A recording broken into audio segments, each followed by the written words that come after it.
এখন বেজে গেছে ভোর 5টা আর আমরা দীঘার পাড়ে চলে এসেছি সূর্য ওঠা দেখতে। আজকে আমরা কোথাও আর ঘুরতে যাইনি, সন্ধ্যাবেলায় দীঘার পাড়ে দেখতে পাচ্ছ সুন্দর মেলা বসেছে। আর এদিকে মনি ফোনে কথা বলছে। এখন কটা আমরা সবাই ভয় পেয়েছি। 1:08 বাজেছে, কারোর সবার চোখে ঘুম উড়ে গেছে। আমরা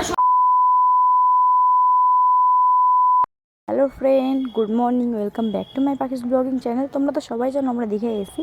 দীঘায় হচ্ছে আজকে আমাদের ফার্স্ট ডে। তো দেখতেই পাচ্ছ এখন আমি ঘুম থেকে উঠলাম, এখন বেজে গেছে 4:30।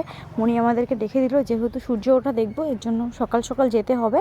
আর কালকে আমরা না খেয়ে তো ঘুমিয়ে পড়েছিলাম, না খেয়ে বলতে বিস্কুট খেয়ে ঘুমিয়েছিলাম। কালকে যেহেতু হোটেলে ঢুকতে ঢুকতে আমাদের 11:30 পৌনে 12টা বেজে গেছিলো, তারপর ফ্রেশ হতে হতে প্রায় পৌনে 1টা বেজে গেছিলো। আর এখন সকাল সকাল উঠে পড়েছি, ব্রাশ ট্রাশ করে সমুদ্রের পাড়ে যাব, সূর্য ওঠা দেখবো আর চা খাবো বসে বসে।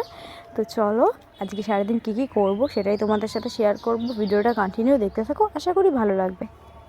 আমাদের ফুল অ্যান্ড ফাইনাল লুক। তো সকালে এটা পরেই যাচ্ছি, সূর্য ওঠা দেখতে যাবো। এই যে মনি এখন মনি রেডি হচ্ছে মোটামুটি, আর আমি এই যে নর্মালের মধ্যে একটু রেডি হয়ে গেছি, দেখতেই পারছো। চলো এখন দীঘার পাড়ে যাব, সূর্য উঠে গেছে আর আমরা এখন যাচ্ছি। যাই হোক চলো এখন আমরা নিচে যাচ্ছি, এখন সমুদ্রের পাড়ে যাবো। তো হোটেল হ্যালো কে মা আর মনি ওরা ঘরের রুমে তালা দিয়ে তারপরে আসবে। চলো নিচে যাবো। তবে রেডি হয়ে ফরেস্টের ভেতর দিয়ে যাচ্ছি, কারণ এখান থেকে গেলে দীঘার পাড়ে পৌঁছাতে 5 মিনিট লাগে, আর রোড দিয়ে ঘুরে গেলে 10 মিনিট মতন লাগবে। এর জন্য রোড দিয়ে যাচ্ছি না, এর জন্য এই ফরেস্টটা যেহেতু শর্টকাট, তো এখান দিয়ে যাচ্ছি। দেখতেই পাচ্ছি কত সুন্দর, ফরেস্টটা খুব সুন্দর। তো চলো আমাদের সাথে কথা বলতে বলতে আমরা দীঘার পাড়ে চলে এসে ভীষণ পরিমাণে হাওয়া দিচ্ছে, তো হেভি লাগছে। আর সকালবেলার ওয়েদারটা খুবই সুন্দর দীঘাতে। তো মনি, আমার বড় মনি ফার্স্ট টাইম দীঘাতে আসছে, আমি দীঘাতে এই নিয়ে প্রায় 4বার আসছি।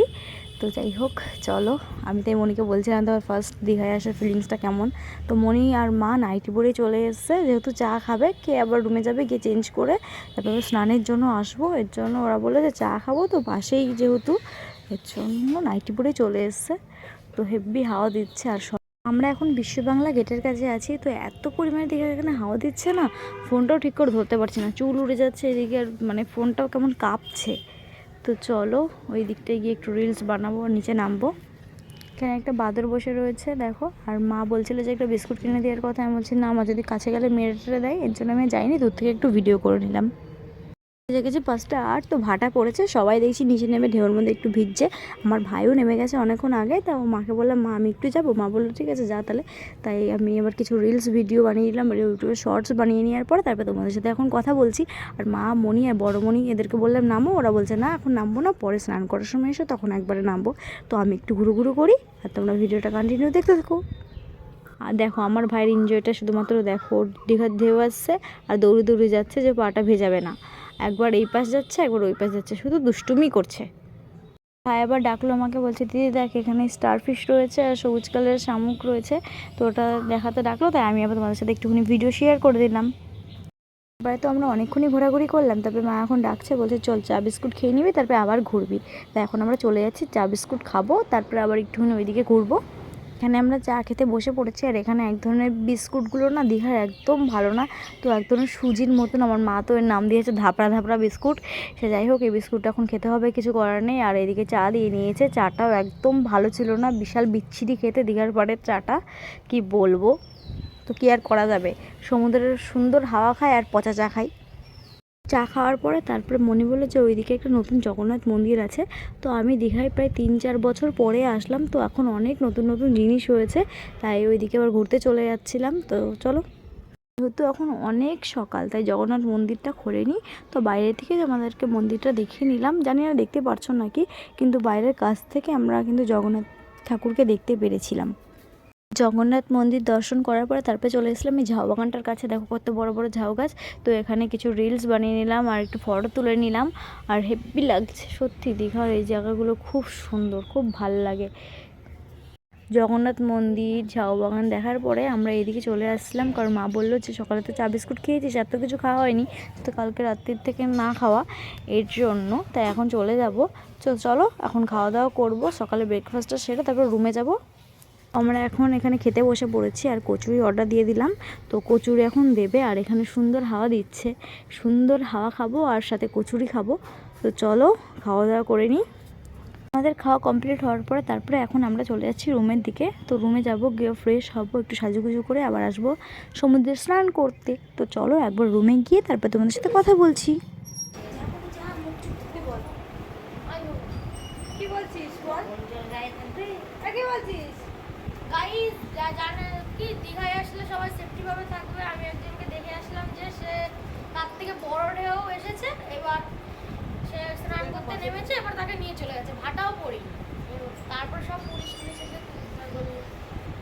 সেফটি ভাবে থাকবে, সেফ সুইমিং সেফ লাইফ। বলছে সেফ সুইমিং সেভ লাইফ। তো আমরা রুমে এসেছি, একটু পরে আবার যাবো নিচে। প্রচুর দেখো পরে কালা কালা বান্ডাল। আর মনি এখানে শুয়ে রয়েছে এই যে। কি হচ্ছে সোনা? তো গাইজ আমরা স্নান করতে যাওয়ার জন্য রেডি হয়ে গেছি, দেখতেই পারছো। এই আমার ফুল অ্যান্ড ফাইনাল লুক, আর ওরা ওইদিকে রেডি হয়ে গেছে।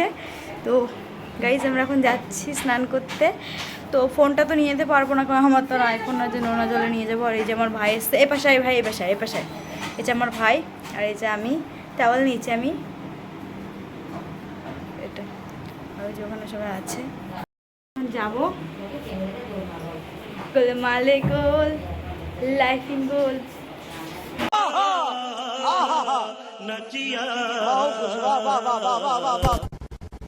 এই যে আমার মনি, মনি, মনি, এই যে বড় মনি, আর এই যে আমরা সবাই স্নান করতে আসছি। এই যে আমরা সবাই এখন যাবো, দেখতেই পারছি। চলো দীঘার পাড়ে যাচ্ছি, যদি সম্ভব হয় তাহলে ভিডিও করবো, না তো হবে না, একবার রুমে এসে কথা বলবো তোমাদের সাথে, ঠিক আছে? টাটা। আমি ছোটোমণি দুজনের রুমে এসে স্নান করে নিয়েছি, আর আমি এই গেঞ্জিটার এই হট প্যান্টটা পরে নিয়েছি, যেহেতু একটু পরে খেতে যাব। আর আমি গিয়ে ওখানে গিয়ে ভিডিওটা কন্টিনিউ করতে পারিনি, কারণ ফোনটা আমি রেখেই গেছিলাম। আর আমরা সত্যি কথা বলতে আমরা স্নান করতেও পারিনি, এত পরিমাণে ঢেউ হচ্ছে না। ওখানে একটা চেম্বার ছিল, ওই চেম্বারটাও ঢেকে গেছে, আর ওখানে পুলিশ ছিল, পুলিশ নামতে দিচ্ছিল না। আমি দীঘার পাড়ে সিঁড়ি করা রয়েছে, সিঁড়ির পরে বসেছিলাম, আর ওখান থেকে জানো না এমন একটা বড় ঢেউ এসে পুরো আমাকে ভিজিয়ে দিয়েছে, আর কানে মানে আমার জল ঢুকে গেছে। আমি ছোটোমণি রুমে চলে আসলাম, এসে স্নান করে নিয়েছি। আর মা, ভাই আর বড়মণি ওরা আসেনি, ওরা ঢেউয়ে নামতে দিচ্ছেন না, তাই কি ওরা ওই পাথরের পরে বসে বসে ভিজছে। তো আমি বললাম এরকম ভিজার কোনো মজা নেই, স্নান ম্যান করতে পারছি না, তাহলে আমি চলে গেলাম। আর আসতে গিয়ে জানো না এত পরিমাণে দীঘায় গরম, পিচের রাস্তা দিয়ে হাঁটতে গিয়ে পুরো পায়ের নিচে আমার পুড়ে গেছে। ওখানে ডিম যদি একটা দেওয়া হয় না, ডিমটা পুরো অমলেট হয়ে যাবে, এমন অবস্থা। কি আর করা যাবে, কষ্ট করে আসলাম। আর দীঘায় স্নান করবো বলে আমি জুতোটাও পরে যাই। দেখো আমাদের হোটেলে যেই হোটেলে রয়েছে, ওই হোটেলে বিশাল বড় একটা জামরুল গাছ আছে। তো মনি আর মা কটা পেরে দিল, নিয়ে আসলাম, পেরে এক হাত হেভি টেস্ট। খাওয়া দাওয়া কমপ্লিট হয়ে গেছে। আর কী কী খাওয়া দাওয়া করেছি সেটা তোমাদের সাথে শেয়ার করতে পারলাম না, কারণ আমি একটা বোকামির কাজ করেছি, ফোনে একটু চার্জ ছিল না, আমি ওটা খেয়ালই করিনি।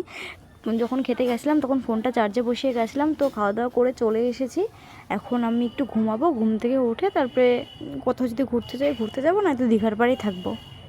আমরা ঘুম থেকে উঠে পড়েছি, তো আজকে আর কোথাও ঘুরতে যাওয়া হবে না, এখন দীঘার পাড়ে যাব। তো চলো চটপট রেডি হয়ে যায়, তারপরে কথা বলছি।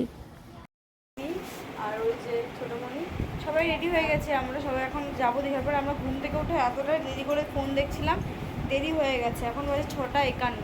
তো এখন আমরা যাব দীঘার পাড়ে। দীঘার পাড়ে গিয়ে ঘুরবো, আর কী করা যাবে, কোথাও আজকে আর ঘুরতে যাওয়া হবে না আমাদের। ভেবেছিলাম হয়তো যদি ঘুরতে যাই। চলো তো দীঘার পাড়ে গিয়ে এখন আমরা বসে থাকবো, আর একটু ঘোরাঘুরি করবো, দুটো একটা ফটো তুলবো, এই ছাড়ার কোনো উপায় নেই, এটাই করতে হবে। তো চলো, মা আর ভাই চলে গেছে, আমার পুরো রাগারাগি করে। ও ওরা আমি যাবো না কেন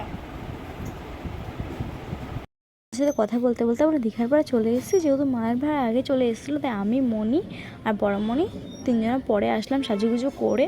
আর দেখো কি সুন্দর মেলা বসেছে, আর ভীষণ পরিমাণে হাওয়া দিচ্ছে। সন্ধ্যেবেলায় না দীঘার পাড়ে বসলে মনে হয় না যে রুমে যাই, মনে হয় এখানেই বসে থাকি। আর রুমে গেলে মনে হয় কি গায়ে লবণ লবণ, তখন গিয়ে স্নান করতে হয়। তাছাড়া যদি দীঘার পাড়ে বসে থাকি একটু গরম নেই, ঠান্ডা হাওয়া, আর কি সুন্দর ঢেউ দিচ্ছে, বসে বসে দেখার মজাটাই আলাদা। নেটওয়ার্ক স্লো, তো বিশ্ব বাংলা গেটের কাছে আসলাম, ভাবলাম দুটো রিলস বানাবো, এখানে রিলস বানাতে পারলাম না। তো কী আর করবো, চলো এখন দীঘার পাড়ে গিয়ে বসে থাকবো, আর তো কিছু করার নেই, ছাতার মাথা, ভাবলাম রিলস বানাবো, আর হলোই না। আর দীঘার পরে সবথেকে ফেমাস হচ্ছে মাছ ভাজা। তো যেই তেলে কাঁকড়া ভাজছে, যেই তেলে অক্টোপাস ভাজছে, ওই তেলে আবার চিংড়ি মাছ ভাজছে। আমার দেখে হয়ে গেছে, আর তেলটা কালো কুচকুচে। ভাবলাম মাছ ভাজা খাবো, আমি এখানে মাছ ভাজা খাইনি। আমার ভীষণ পরিমাণে ঘৃণা লাগছে, কারণ আমি অক্টোপাস দেখলে ঘৃণা লাগে, আর আমি কাঁকড়াও খাই না। তো এখন বসে থাকি গিয়ে। দীঘার পাড়ে এসে বসে পড়েছি, আর এখানে সুন্দর ঢেউ দিচ্ছে, আর বসে বসে ঢেউ দেখছি। একটু পরে আমরা রুমে চলে যাব। 2 ঘন্টা মতন সমুদ্রের পাড়ে বসেছিলাম, এখন আর ভালো লাগছে না, এর জন্য আমরা এখন রুমে চলে যাচ্ছি। তো মণি, বড়মণি খাবে, আর ছোটো মণি আর আমরা দুজনে কেউ খাবো না, ভালো লাগছে না শরীরের মধ্যে। তো ওখানে একটু আইসক্রিম খেয়েছিলাম, একটু ফুচকা খেয়েছিলাম। তো এখন রুমে চলে যাচ্ছি, চলো রুমে গিয়ে একবারে কথা বলছি। রুমে আসার পরে ভিডিওটা কন্টিনিউ করার কথা আমার একদম মনে ছিল না, আমি ভুলে গেছিলাম, তো ঘুমিয়ে পড়েছিলাম। আর এখন বাজে যেন কটা, 1:08 বাজে। আর এখন আমাদের হট করে সবার ঘুম ভেঙে গেছে, আর আমরা সবাই এখন বসে রয়েছি। রাত্রে আমাদের চোখের ঘুম উড়ে গেছে, এমন অবস্থা। আমরা যে ময়ূরী প্যালেসে রয়েছি, তো ওইখানে না হঠাৎ করে আমি আর মনি এক সাইডে ঘুমিয়েছিলাম, তো বাথরুম দিয়ে না কেমন একটা গ্যাঙানির একটা বিকট আওয়াজে আমাদের ঘুম ভেঙে গেছে। তো আমার মাও নাকি সেই আওয়াজটা পেয়েছে, তো লাইট জ্বালিয়েছি, লাইট জ্বালার পরে আর কোনো আওয়াজটা নেই। হয়তো তোমরা ভাববে যে আমরা পাগল হয়ে গেছি, ভুলভাল বলছি, কিন্তু না, বিশ্বাস করো, আমি যা ভয় পেয়েছি না, আমি পুরো কান্না করে দিয়েছি, এত ভয় পেয়েছি।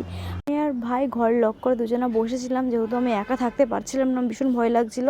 তো মাকে বলছিলাম যে মা, আমি দীঘায় আর থাকবো না। তো মা বলছে, দেখ আমাদের পেমেন্ট করা হয়ে গেছে, এখন না থাকলে তো হবে না। তাই মালিকের সাথে গিয়ে কথা বললো, তো কালকে সকালে আমাদের রুমটা চেঞ্জ করে দেবে। বিশ্বাস করো, দীঘায় তো আমি এর আগেও এসেছি, কিন্তু আমরা যেরকম সিচুয়েশান ফেস করলাম, ভগবান করে যেন কাউকে এরকম সিচুয়েশান ফেস না করতে হয়। সারা রাত্রি তো ঘুমাতে পারবোই না, লাইট জ্বালিয়ে বসে থাকবো, আমার ভালো লাগছে না।